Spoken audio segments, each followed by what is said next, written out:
إزاي أنظم وقتي؟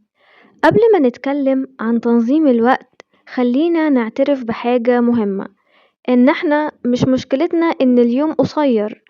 اليوم هو 24 ساعة لكل الناس، بس الفرق إن في ناس اليوم بتاعها بيخلص وهي تعبانة ومش فاهمة هي عملت ايه، وفي ناس تانية يومها بيخلص وهم حاسين إنهم عاشوا اليوم بجد. الفرق هنا مش في الذكاء ولا في الحظ، الفرق هنا اسمه تنظيم الوقت. مش تنظيم بمعنى جداول معقدة، ولا تطبيق على الموبايل لتنظيم الوقت، ولا انك تضغط نفسك. هو بس مجرد تنظيم بسيط، انك تبقى فاهم يومك. تنظيم الوقت مش معناه انك تملى اليوم مهام كتير، ولا انك تبقى مشغول طول الوقت. تنظيم الوقت يعني انك تعمل المهم في الوقت الصح من غير ما تستنزف نفسك، يعني تبقى مسيطر على يومك، مش اليوم هو اللي مسيطر عليك.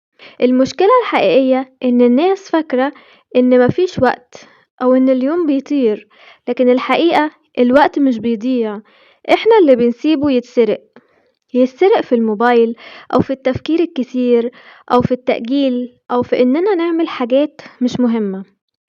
أول خطوة عشان تنظم وقتك إنك تعرف وقتك بيروح فين. لازم تسأل نفسك، أنا بصحى إمتى؟ وبعمل إيه أول لما بصحى؟ وإمتى بكون مركز؟ وإمتى بحس إني تايه؟ مجرد الوعي ده نص الحل. تاني خطوة إنك تحدد الأولويات، تبقى عارف ان مش كل حاجة مهمة، ومش كل حاجة تستاهل وقتك.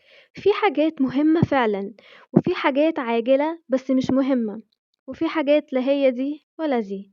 اسأل نفسك دايما، الحاجة دي هتفرق في حياتي بعد سنة؟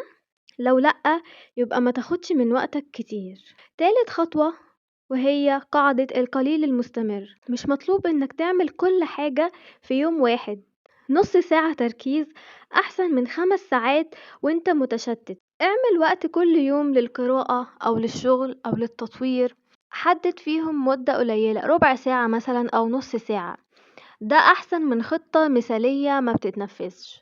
رابع خطوة، اتعلم ازاي تتعامل مع الموبايل، لأن الموبايل ده أكبر سارق وقت في حياتنا. الحل إننا نحدد الوقت ونستخدمه بوعي.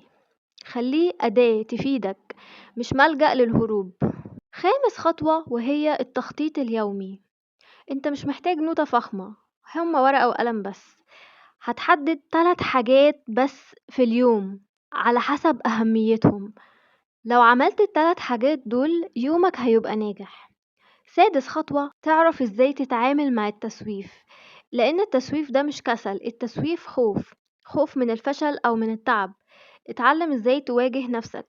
في الآخر، تنظيم الوقت مش عشان تبقى آلة، تنظيم الوقت عشان تعرف تعيش وتهدى وتحس ان ليك قيمة.